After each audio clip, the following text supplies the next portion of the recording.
सहनाववतु सहनौ भुनक्तु सह वीर्यं करवावहै तेजस्विनावधीतमस्तु मा विद्विषावहै। ॐ शान्ति शान्ति शान्तिः। ॐ समस्तजनकल्याणे निरतं करुणामयं नमामि चिन्मयं देवं सद्गुरुं ब्रह्मविद्वरं।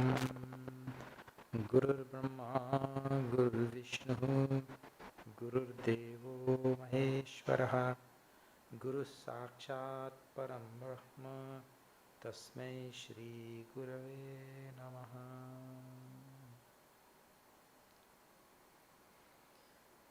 Okay, so welcome once more to our Thursday session called as Guru Vandana. It is called as Guru Vandana because we are following in the footsteps of our Guru, and that is trying to disseminate the knowledge of Gita and Upanishads just as he did for 40 years, more than 40 years. And if you are joining us for the first time this Thursday, we've been seeing Kathopanishad, and especially a very famous section of that Upanishad. It is Dvitiya Adhyaya, the second chapter, Prathama Valli, the first section of the second chapter. And the very famous verse Paranchikhani Vyatranat Swayambhuhu comes there. And when we left it last time, we were on verse number 3, and also we are seeing the verses along with the Bhashya in Sanskrit of Bhagavan Shri Shankaracharya. He has written. Let me tell you a little bit about this so you know what we are doing and where we are. And we are not in any hurry to go anywhere. We have nothing to complete actually. There is no end to Upanishads. There are so many countless Upanishads are there. But there is something called 10 major Upanishads. And on these 10 major Upanishads, Bhagavan Shankaracharya has written a commentary in Sanskrit. And what he does in the commentary is very simple thing. There are many words that have to be clarified because we will not know the meaning ordinarily like that. So we need somebody to clarify those meanings, and especially somebody of the caliber of avatar of Bhagavan Shiva himself. So Bhagavan Shankaracharya has done this. And sometimes there are words that seem contradictory.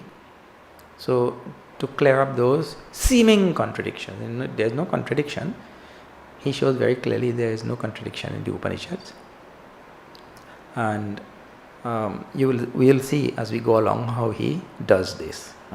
So he has written commentary on this Kathopanishad also.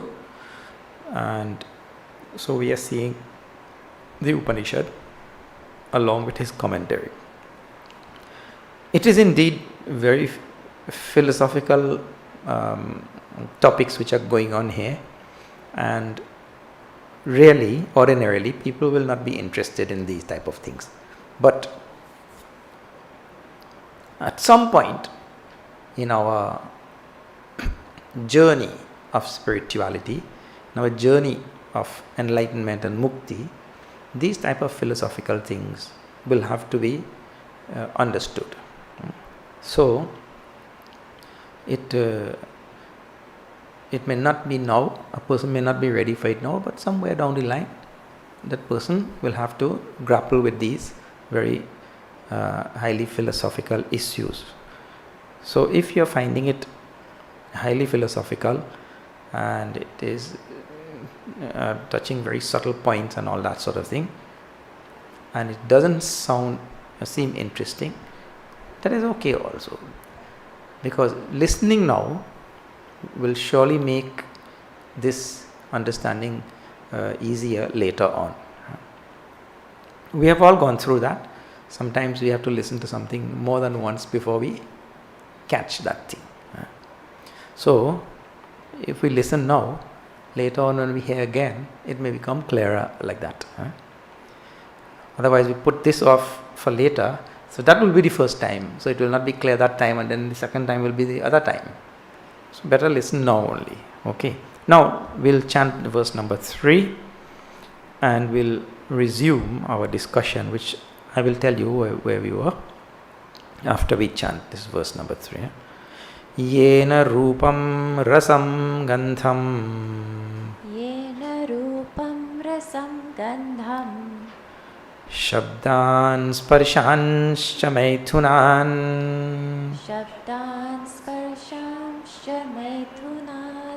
Ete neva vijanati Kimatra parishishyate Etadvaitat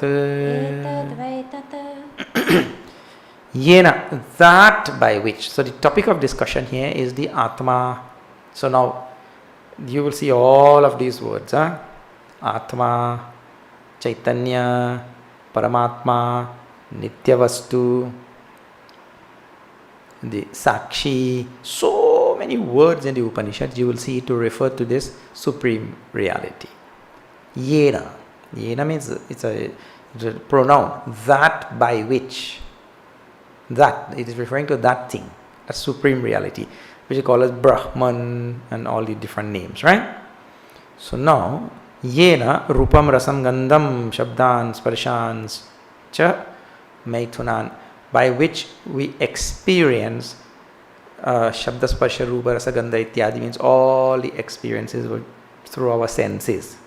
All the things which we experience in this world, it happens through that supreme reality. In other words, the eyes are seeing, like the eyes see this purple color over there. But the eyes, behind the eyes is the mind. And behind the mind is the light of consciousness, like that. So it is because of that light of consciousness I am seeing. You see?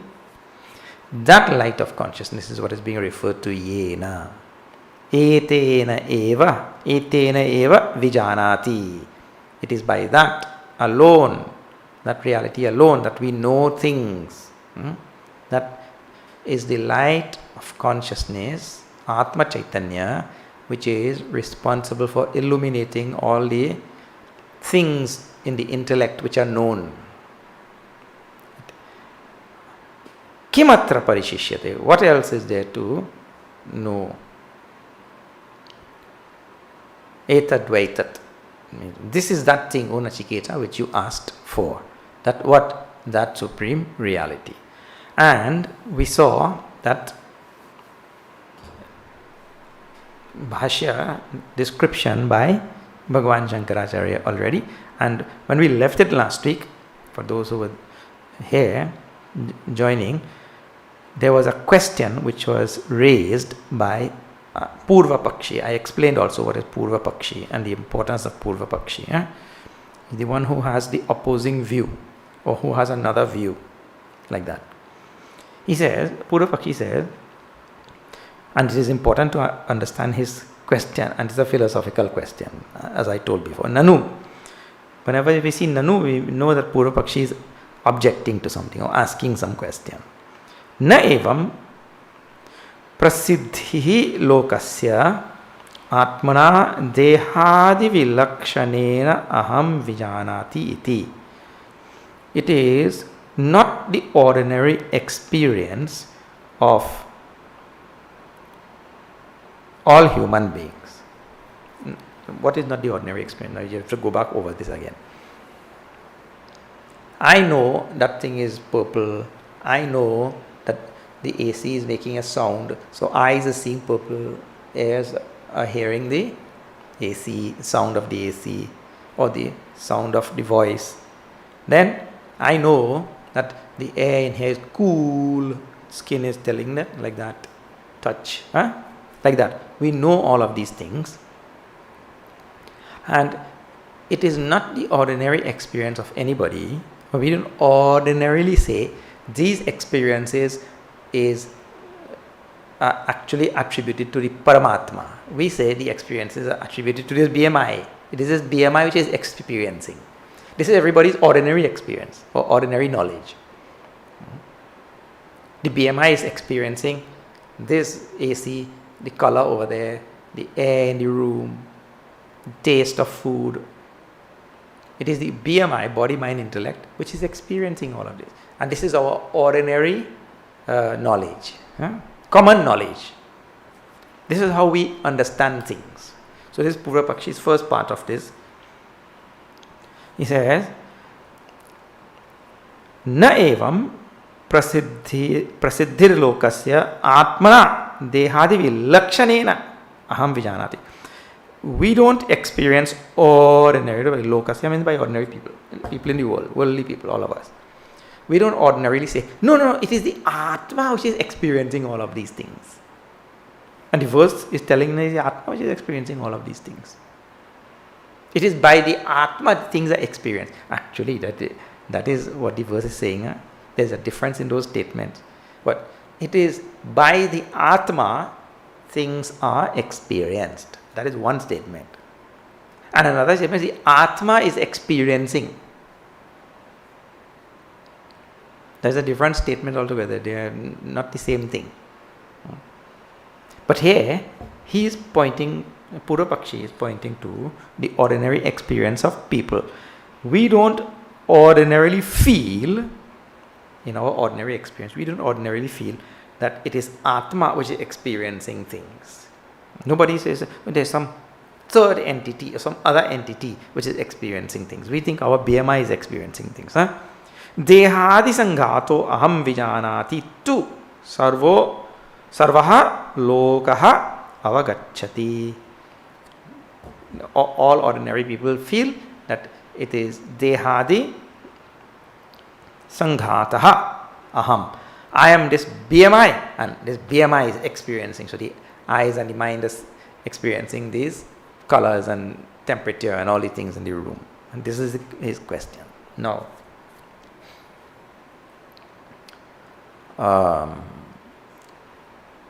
the Siddhanti is the one who is replying. In this case, Bhagavan Shankaracharya and the whole Upanishadic tradition is called as Siddhanti. Siddhanti means the one who propounds a particular system of knowledge. Siddhanti. So Bhagavan Shankaracharya and his guru before and his guru before and going all the way back to Bhagavan Shiva himself, like that, whatever. They are propounding a certain system of knowledge. This means this, and this world is like this, and this system of knowledge is taught in a particular way. So that is called the tradition which is established. And the one who propounds that is called a Siddhanti. The one who opposes is called as Purva Pakshi. So Purva Pakshi's question is a very simple one also. What is that? He is counting on ordinary experience. In our ordinary experience, we say it is BMI experience, this thing. Upanishad is telling, no, that thing is by which the BMI experiences or knows, knows, perceives, cognizes, all of these things. The BMI functions and it knows, but it knows by another factor. This is Siddhanti's point, and this is Upanishad. So, how Siddhanti is going to reply to this question of Purva Pakshi? He says, Natu evam. It is not like this. It is not like this means what?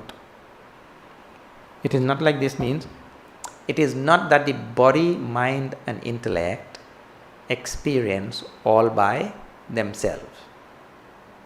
It like, for example, your television. Now that television has every single component, electrical and electronic and digital and everything to show pictures, right? All by itself. It can show pictures. But that television has to be electrified with a electricity, current passing through it, isn't it? If you pull the plug from the wall, or you don't have a power source, even though the television has all that is required for showing pictures, you may have stored 10,000 movies in your television also, isn't it? You may have stored all seasons of all your favorite shows. So you store it there, but then you pull the plug from the wall and you try to play. Then what will happen?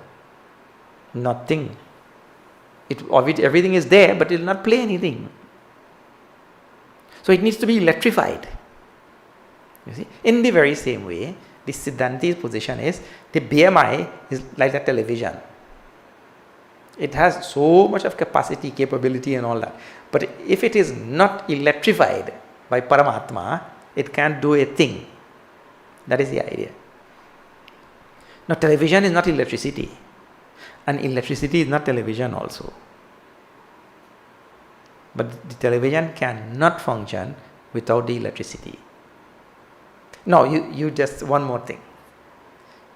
If you have a television sitting there and you have all 10,000 movies stored on it and all your favorite shows and whatever, and it has never been electrified and cannot be electrified and has everything, and nobody has ever seen anything on that television, can you really call it television? Nobody has ever seen and nobody will see anything on that. But that is as good as nothing, isn't it? It's just sitting there as a decorative piece. So that has, when it shows all of these movies, then we say, yes, then it is a television. If it shows nothing, you had it there for 50 years and showed nothing. It doesn't deserve the name television, isn't it? It has to show something. So its name television is dependent on that electricity. And it cannot exist as a television without electricity. But electricity can exist without television. If you don't believe, you stick your hand in the socket there. Then you will know electricity is there. It doesn't need television. So Atma, Paramatma, doesn't need anything. But this BMI needs, you see, if consciousness, Atma Chaitanya is not there in this BMI, well, so it is dependent. It's called a Paratantra. Paramatma, Atma is Swatantra. So now Siddhanti's position is this is going to answer this Purva Pakshi. It is not like what you say. Why? He gives logic also. Rational reasoning is given there for his reply. Dehadi sanghatasya api shabdati swarupatva avisheshat vigneyatva avisheshat cha nayuktam vignatritvam. He says, Dehadi sanghatasya api, even though the body and all the means body and senses and all the things together, right? The BMI. Sanghatasya api shabdadi swarupat. These all things, body, I'd say how I started in the beginning. I started saying, see the eyes, see that purple color. The ears hear this sound of this AC. The skin feels this. So what I'm seeing, Shabda, Sparsha, Rupa, Rasa, Gandha, I'm experiencing, right? Well, he's very simple point he's making first. What? This body also falls in that same category. It is Shabda, Sparsha, Rupa, Rasa, Gandha. You can see the body, you can touch the body, you can smell the body. Yes. The five senses operate on the body just like it operates on any other thing in this world. So first thing is, the body is like any of the other objects in this world. They also belong to Shabda, Sparsha, Rupa, Rasa, Gandha. You can hear it also, na?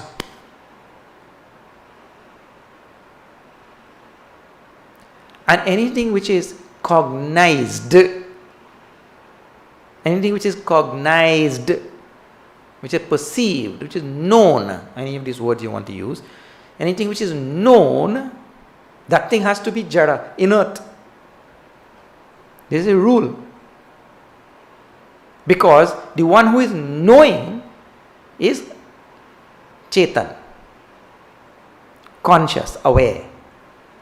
So the one which is known is always Jada or inert, dead matter. That is the idea in simple language. The thing which is known is always dead matter. And the one which is knower is living. Life force, or whatever you want to call it. You see? Consciousness, eventually, ultimately. So, first point of Siddhanti is Dehadi Sanghatasya api Shabdadi Swarupatva Avisheshat Vigneyatva Avisheshat Nayuktam Vignatritvam. It is not proper to ascribe knowership to the body, mind, intellect, because they themselves are known.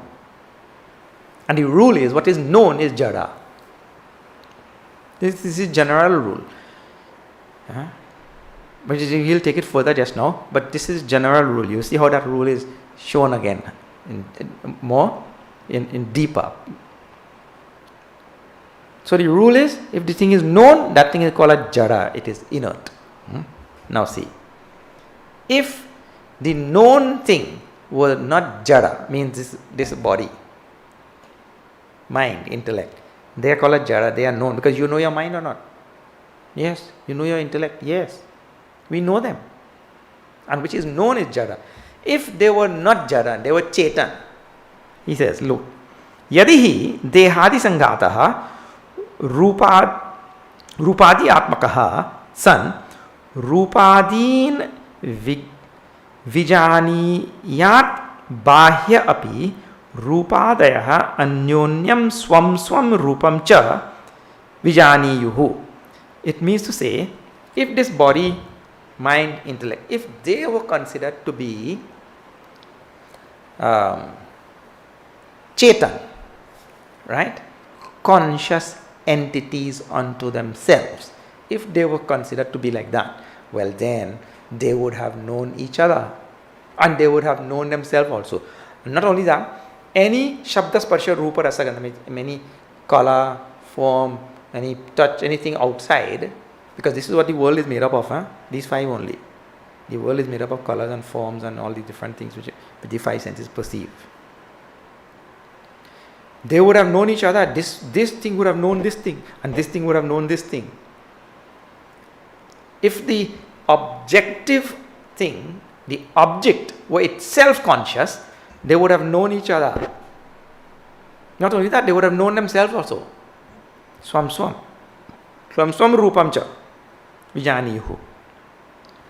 So, it means to say, this eye would have known this eye, and this eye would have known this eye. This air would have known this air, and the eye would have known the air, and the eye would have known itself also.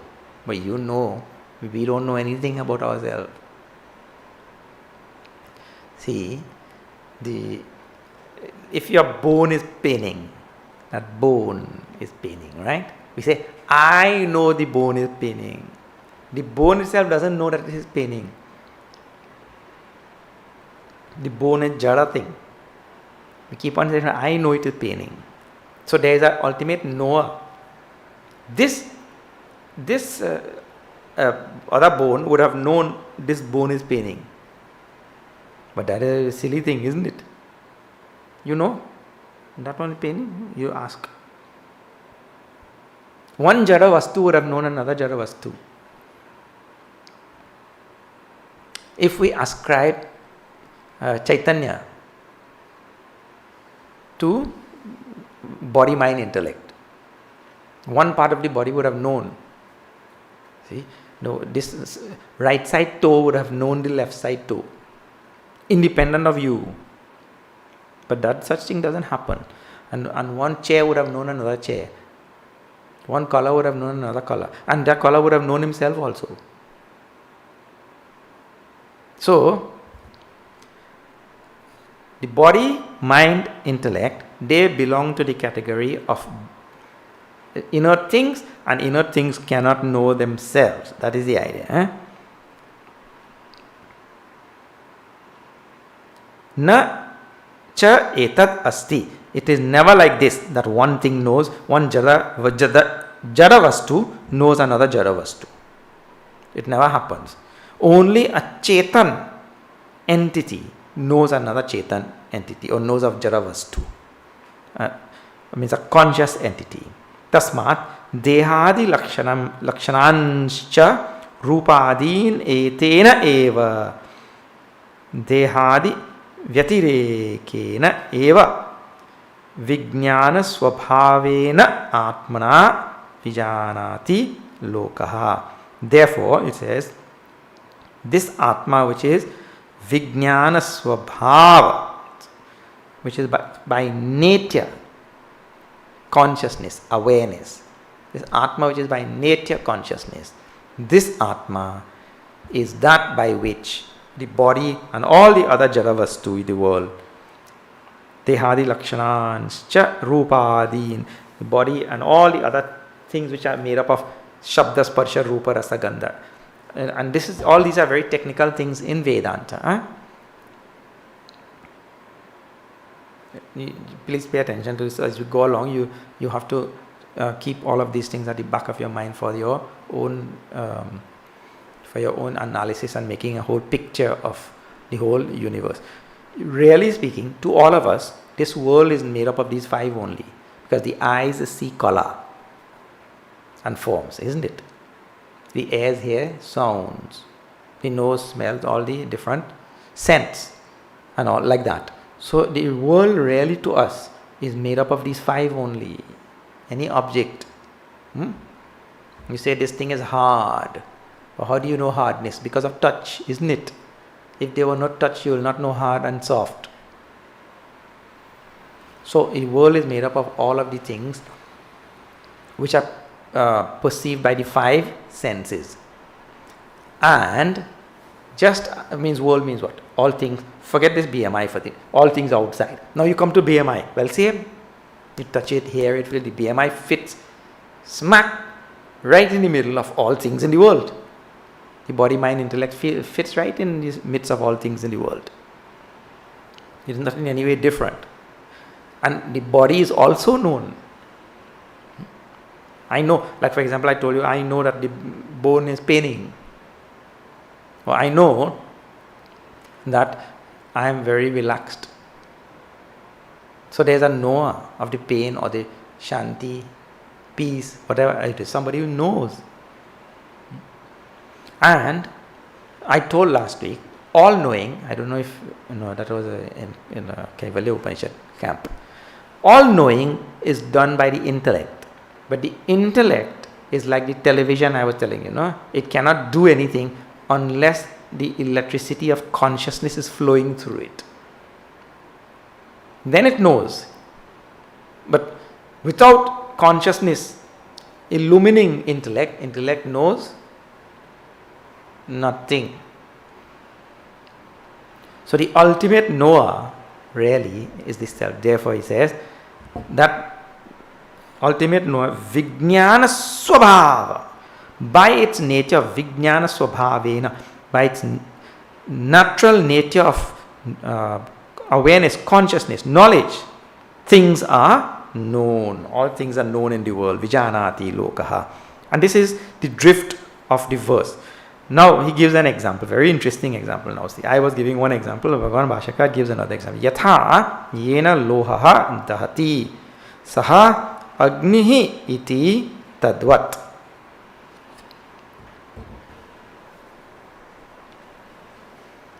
Now you see, there's a hot, this is the example, hot iron ball like this. Now you don't know that it is hot, let us say, right? And it's sitting here, and you touch. So then when we touch, I get burnt. Ouch! And I pull my hand quickly, like that. At that time, in ordinary language, people say that the iron ball burnt me. That is ordinary language, isn't it? But really speaking, do iron balls burn? Only one thing in this universe burns, that is fire. The Agni Tattva. It may be in this object, that object, whatever. Agni Tattva is the thing that burns, isn't it? So the iron ball would have been kept in some fire, and it would have there absorbed that energy of that fire, that Agni, and then it was kept here. Now I did not know, because it was not red hot, it was hot but not red hot. I did not know, when I touched it, it burnt me. So in truth and in fact, it is the fire which is burning. This is the idea. It is the fire which is burning. Iron balls don't burn. The fire which is there now acquired by that iron ball, that is what burnt. But I said, oh, this ball burnt me. I got burnt by that ball. In the very same way, we go on saying, I know. The intellect is like the iron ball, and the intellect now is infused with consciousness. Intellect is infused with consciousness. So we go on saying, I know. That time, we are referring to the intellect. That is like ordinary language. The ball burnt me.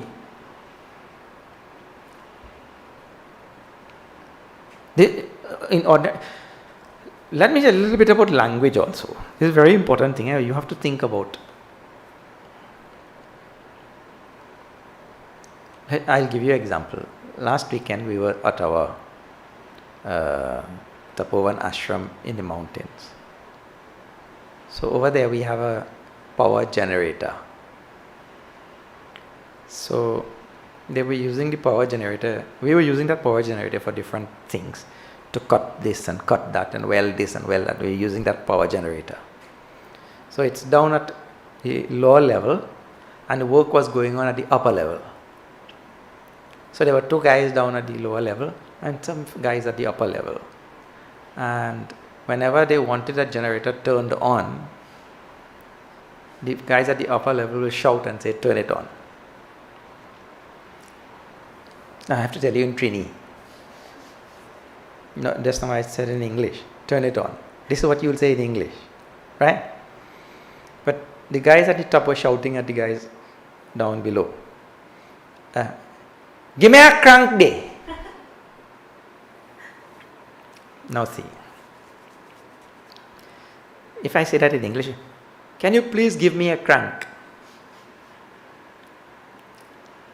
In Trini, give me a crank day. Now, if an outsider were to come there and hear one of the guys at the upper level shouting, give me a crank day. Please give me a crank.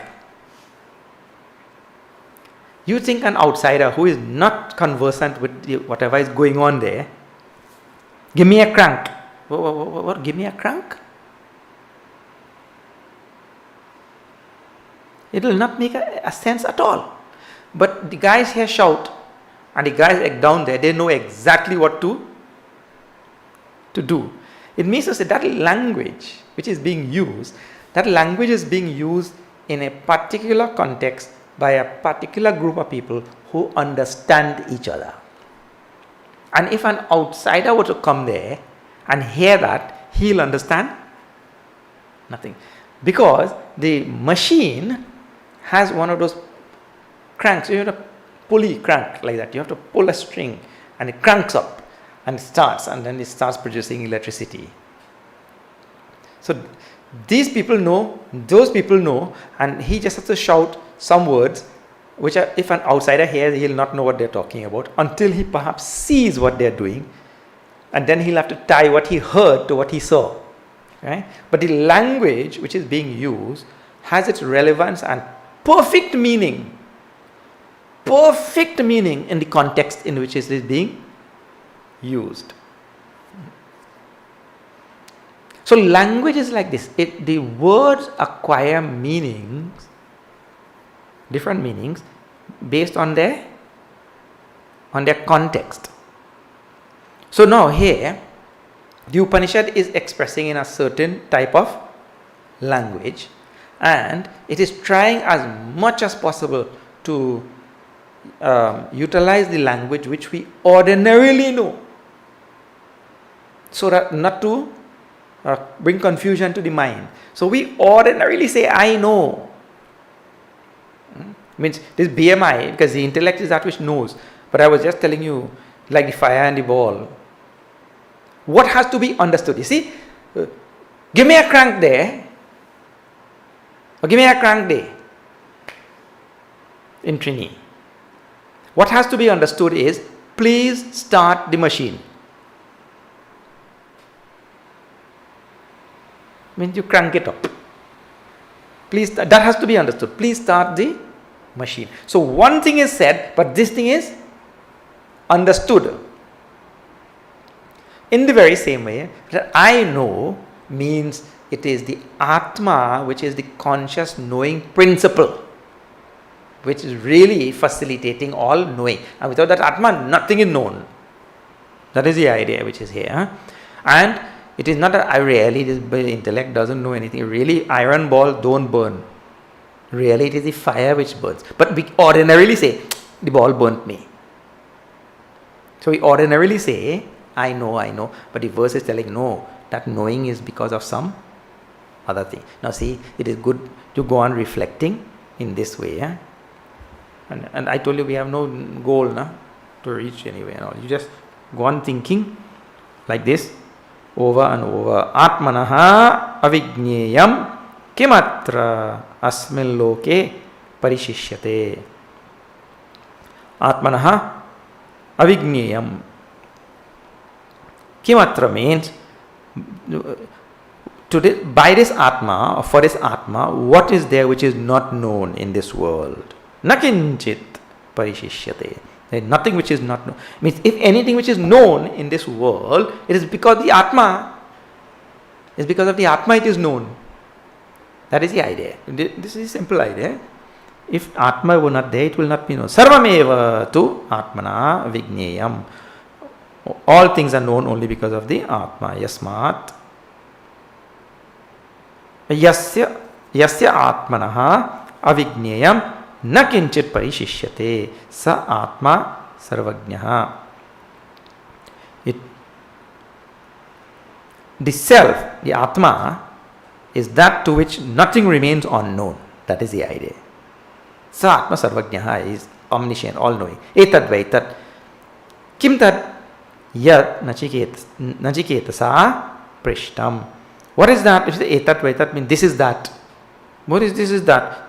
This is that means, hey Nachiketa, this is what you asked for, which was asked for by Nachiketa. Devadi bihi api vichikitsitam dharmadibhya anyat vishnoho paramam padam yasmat param nasti tadva etad adhigatam iti arthaha. It means this Atma is the thing which even the gods have doubt about. They also ask questions. They also don't know. This Atma. And it is dharmadibhya anyat, different from dharma, etc., virtues and all the different types of things which we ordinarily know. The Atma is beyond dharma and adharma and all such things. It is Vishnoho paramam param. It is the supreme state of Vishnu, which is talked about in scriptures. Yasmat param nasti, higher than which there is nothing. This is to be known. Okay. Now, in the next verse, Ati sukshmatvat durvijñeyam iti matva etam eva artham punaha aha. It means to say, because this is a very subtle subject matter. Means whatever is being spoken about here is a very subtle subject matter. Because it is a subtle subject matter, he says, again now, the Guru, the teacher, Yamraj here, he again reiterates, or in other words, tells the point again. Punaha aha. Again and again he is saying, evam, same meaning in different forms and all that. Ati sukshmatvat, because it is a very subtle thing. And this is a very important technique. You know that. See, a person who goes to learn chess, or he'll go one day and learn and he'll catch everything there, or what? It doesn't happen. Never happens. He has to go there and he has to look, observe. People have to explain, the teacher has to explain over and over and all. He has to catch all those subtle points and it has to be done over. Practice makes perfect. You see, repetition. Over and over it has to be done. So we say this is a subtle thing. It has to be repeated in different words. That is what is meant. Now see the next verse, number 4 now. Swapnantam jagaritantam Swapnantam jagaritantam Chobhau yenanupashyati Chobhau yenanupashyati Mahantam vibhumatmanam Mahantam vibhumatmanam Matva dhiro na shochati. Matva dhiro na shochati. Swapnantam is all the things which are experienced in the dream and the wake and the dream and the sleep state. Swapnantam, jagaritantam are all things which are experienced in the waking state. Cha ubhau, in both of them. Yena anupashyati. They are all seen, experienced only by this. Yena. By that reality. Because of the reality they are seen or they are experienced. Whether the waking state, dream state or deep sleep state. That is the idea. They are all experienced only because of the self. Mahantam, that self. Atma is called as Mahantam. Great. Vibhum, all pervasive. Atmanam. The Atma is called as Vibhum and Mahantam. And Matva Dhiro, having known this Atma, Dhiraha, the wise one, na shochati, doesn't weep, doesn't lament, doesn't have sorrow, doesn't grieve like that. And in and throughout the Upanishad, like this, everywhere you will see, this really is the purpose of the Upanishad. Because this is the one thing only which human beings don't like. What? Sorrow. It comes masked in so many different ways, or it comes via so many different things. Sorrow we don't like. Comes via means what? For that person. Like for example, a hot chili pepper. When one person eats, he gets joy. When you give to that other fellow, he gets real sorrow. So, via the chili pepper, anything can come. Joy or sorrow. People who love chili pepper is so much joy. Without that, they can't eat.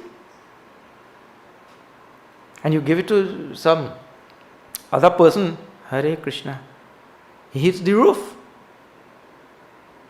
So now, through the chili pepper, joy coming to one and sorrow coming to another one. How? You see? So, the sorrow is the thing which he does not like and joy is the thing which the person likes. You see? And all Upanishads, all teaching, all of Vedanta really, in beginning of Bhagavad Gita, you see how Bhagavan Shri Shankaracharya, he tells there that the purpose of the Bhagavad Gita which Bhagavan gives to Arjuna is to remove Arjuna's shoka moha nivaranam. You see? To remove his delusion and its consequent sorrow, shoka. So, knowing this reality, all sorrows cease. That is, that person does not have any sorrow thereafter. Because that is man's only problem. Human being's only problem is sorrow. He has no other problem. And I told you, it can come to him via any source or via any medium. That is the idea. Matva dhiro na shochati. Knowing this, the wise one does not weep, does not grieve, does not have any sorrow thereafter. Swapnantam means swapnamadhyam. Means all the things of the dream and sleep state. Swapna vijneyam ityarthaha means all things which are known in dream and sleep state. Means all of it is known because of this self. Tatha jagaritantam jagarita madhyam jagarita Vigneyam cha. Means all things which are known in the dream state and all things which are known in the waking state. Deep sleep also, because there I know the absence of things. I know bliss. We know there also. I know the absence of things. Yena Atmana Anupashyati Lokaha. All beings see these things, experience these things only by Ubhau Swapna Jagaritanto Yena Atmana Anupashyati Lokaha. We see only because of this Atma, the self, the light of consciousness. Yena Atmana Anupashyati Lokaha. Iti Sarvam Purvavat. And the rest is just like in the previous verse he means to say. Purvavata. Tam Mahantam Vibhum Atmanam Matva Avagamya Atma Bhavena Sakshat Aham Asmi. Means knowing this as my very own self, knowing this Atma as my very own self, this Mahantam Vibhum Atmanam means this great, all-pervasive Atma as my very own self. This is the important thing. Knowing it as my very own self, Ahamasmi Paramatma iti Tiraha na shochati. It is not knowing it by book knowledge. Book knowledge is what we just heard. So I know all by logic and all the different things, and this is an important point. I know by all logic and by all praman, what you call praman means Upanishads. And the Upanishad is a Shruti Yukti, but there is no Anubhuti. Means there is the Shruti has said it, and I know the Shruti has said it. I memorized it also. First thing. Second thing, the Shruti has defended it, and the Bhashya has defended it by Yukti. So I studied the Bhashya and I studied the other scriptures and they give explanation of this and all. I studied all of it and I know. Yes, the Atma has to be the ultimate knowing principle. But that is still all book knowledge. See the phrase which is given. Matva, for the Matva which is given in the verse, it says, Avagamya Atma Bhavena Sakshat Aham Asmi Paramatma iti. It means I have to know this as my own direct experience, not as book knowledge or anything. The knowledge, Matva word which is given there, having known it, is not but having known it intellectually by book as book knowledge.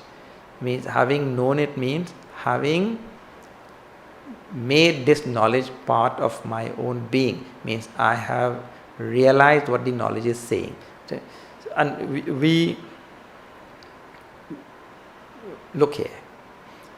In school they used to make us write these long formulas for different types of compounds, isn't it? They used to start with simple ones and make you write all of these HCl, hydrochloric acid, let us say, is simple. So they make you write this, and then you have to know all the numbers, and like H2O, you have to remember all of these numbers and all, right? So you ask, what is water? Well, what is H2O? You mean 2 hydrogen and an oxygen like this, and you draw a picture and everything. So you know all about this thing. Now, if we know all about the formula for water or any chemical, but we have never seen or experienced this thing, they are two different things, isn't it? You know all about sugar, and they will make you tell all the sucrose and fructose and all different types of sugars are there, right? And they will make you write all these formulas and all, but you have never tasted sugar in your life. Well, we only know all these different letters, how many hydrogen, how many carbon, this, that, and the structure and all of that. You know so much and never tasted sugar in your whole life. Well, this is exactly how human beings actually study spirituality. We know all about the scripture and memorize things and all of the various types of yukti, means logic and all, defense and reply and rebuttal and so many things. But then I have really never experienced this Atma, which is my very Aham Asmi Paramatma iti. I am that Supreme Paramatma which we are talking about. That experience is the important thing. Not all the other things which are there as part of the study process. It is not dispensable, it is indispensable. But please remember, that is not the goal. Means memorizing the scriptures and all of those things. Tratishokam Atmavit, the Upanishad says. The one who realizes this, he crosses over all shoka in the Chandogya Upanishad. So the person who is able to realize this, he goes beyond all sorrow. Nashochati. Alright. Now, further, the same thing is repeated from a different standpoint now. Okay. And very nice example and all we'll see. Puja Gurudev also gives. We'll see that next week. Remember, now we have this Guru Vandana every Thursday, same time, 7 to 8. Okay, let me tell you quickly some things which are coming up. One is our Bhojan on the Go. 2nd of October is our Chinmaya Mission anniversary. Chinmaya Mission was founded in Trinidad on 2nd of October 1997. So it's our anniversary. On that day, we are having Bhojan on the Go again, like we had the last time. For tickets, please call the ashram. It is a $40 ticket, and we are serving veggie burgers and paneer burgers, 2 types of burgers. So you can call the ashram and find out about tickets. I think all tickets also gone. Maybe about 5 tickets left. But you can come to the restaurant the next day and get a burger. Paneer burger or veggie burger, whatever, right? Okay. We have at Chinmaya Mission a huge books collection by various Swamis of the mission, and so many by Puja Gurudev, and books for children and books for adults as well. And we also have Chinmaya Upahar, means little trinkets and gifts and all memorabilia. You can buy things to give to people, and so many things are there, right? So you please take a look. You can come to the ashram and see, or you can go online. Glory to Ganesh, all about Lord Ganesh. So many things you did not know about Lord Ganesh, you will find in this book. So this is example of books for adults, and then there are books for children. Hearing, seeing, smelling, tasting, touching, Ganesha. So for children, we have so many titles like this. You can come and take a look at all our books and all gifts and so many things in the bookstore and in Chinmaya Upahar, the gift section and all. Our Chinmaya Vidyalaya, Sant Tulsidas campus is coming very close to completion now. Work is going on at a very feverish pace these days. You can come down, visit also, see what is happening there, and if there is any way you can contribute to whatever is going on, there is still great opportunity to contribute. Okay. The school is also still open for admission for this new year, and you can come to the office and register your children. Okay. Garam Masala restaurant is open for takeaway service and catering, and also you can call and order and have it delivered also to your home. Now what is that service called? Food drop app. Yeah. So you go there and you can also order, and food drop service people will pick it up from here and drop it to your house for some cost and all. There's an app for that. Okay. So you can see that. On Thursday coming, we'll have a special. Today's Thursday, the next Thursday, we usually have garlic bread and pizzoti. Well, we're having something new next Thursday. And what is that? We're having gourmet pizza.